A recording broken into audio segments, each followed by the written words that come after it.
총선이 얼마 남지 않은 가운데 야권이 아닌 국힘당 자체에서 가장 입 밖으로 꺼내기 힘든 김건희에 대한 리스크 비판이 날로 수위가 높아지고 있습니다. 반대편 쪽에서 바라볼 때 꿀잼이기도 하지만 실질적으로 그만큼 국힘당에 대한 수도권의 민심이 정말로 안 좋다라는 것을 인식해주는 것입니다. 요즘 국힘당과 건의를 세차게 절벽으로 몰아세우고 있는 김경률은 앞서 17일 JTBC 유튜브 채널 장르만 여의도에 출연을 하여 김건희를 둘러싼 주가 조작 의혹과 명품 가방 수수 의혹을 놓고 프랑스 혁명이 왜 일어났을 것 같냐, 당시 마리 앙뚜아네트의 사치와 난잡한 사생활이 하나하나 드러나고 민중시위대가 건물을 털 때마다 드러나니 감성이 폭발한 것이라고 표현을 했습니다. 건희에 대한 비판을 이렇게 강도 높게 한 것을 오랜만에 보는데, 하지만 여기에 그치지 않고 김경률은 민심을 대표하고 싶은 여당에서 김건희 리스크 관련한 목소리가 저를 통해 처음 나왔다는 것은 부끄러운 부분이라고 말했습니다. 그만큼 건희에 대한 잘못된 점을 국힘당 내부와 용산에서 너무나 오랫동안 침묵하고 있었다는 것인데요. 하지만 윤 부부에게 잘 보이려고 하는 윤재옥 원내대표는 김경률에 대한 쓴소리에 격분을 하며 대단히 우려가 된다고 표현을 했고, 친윤을 자처하고 있는 전현옥도 김경률 발언에 대해서 김건희를 마리 앙뚜아네트와 비교했다는 것은 상당히 유감이다라고 표현했습니다. 어찌됐든 분명히 알아둬야 할 점은 건희에 대한 사건은 대충 사과로 끝내려고 하는 말도 안 되는 속임수에 넘어가서는 안 된다는 것입니다.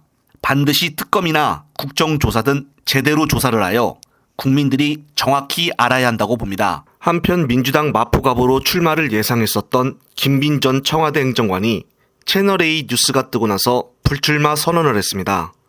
김빈은 자신의 SNS에 채널A 단독 보도에 대해 사실을 바로잡는다며 먼저 친명 인사 낙인찍기식 보도에 대하여 깊은 유감을 표한다고 해명했습니다. 그러면서 자신을 제보했던 A씨는 현재 여러 가지 혐의로 기소가 된 자이며 제게 양심을 품고 지속적으로 저를 음해한 자라고도 설명했습니다. 적격 심사도 통과를 했고 그냥 후보 등록하면 되는데 그놈의 기레기 언론들이 뭐라고 하든 말든 끝까지 한번 가보든가 하지, 많이 안타깝습니다. 정말 기레기들이 이제는 이재명 대표를 못 잡겠으니 후보들로 타겟을 바꾼 모양새입니다.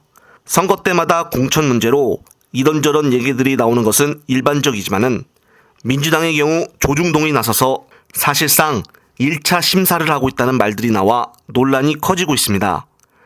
며칠 동안만 봐도 조중동이 떠들어대면은 민주당이 위축이 되어 부적격 판단을 내리는 일이 벌써 여러 건 발생했었습니다. 민주당 후보 공천을 사실상 조중동이 한다는 소리가 나올 만한 이유가 이런 이유에서입니다. 조중동에는 민주당 후보 검증팀이 따로 있는 듯해 보입니다. 그렇지 않다면은 연일 민주당 예비 후보만 골라서 과거 일이 폭로될 이유가 없기 때문입니다. 후보는 당의 1차 검증을 통해서 최종적으로 유권자가 선택해야 하는 것인데, 공천이 되기 전에 특정 언론이 나서서 사실상 심사를 하는 것은 보통의 문제가 아니라 상당히 심각한 문제입니다.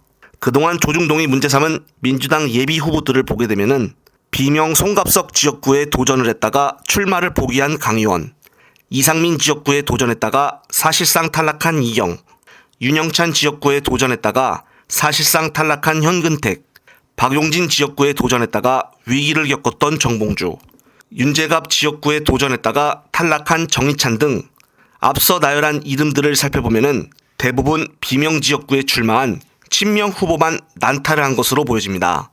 따라서 민주당 공관위와 후보 검증위원장은 조중동에 놀아나서는 안 된다고 봅니다. 결국 피해는 민주당이 보게 되며 뒤에서 웃고 있는 것은 국힘과 정부이기 때문입니다. 끝으로 또 새로운 소식이 있으면 말씀드릴 것을 약속을 드리며 이번 영상은 여기서 마무리하겠습니다. 시청자 여러분, 시청해주셔서 감사합니다.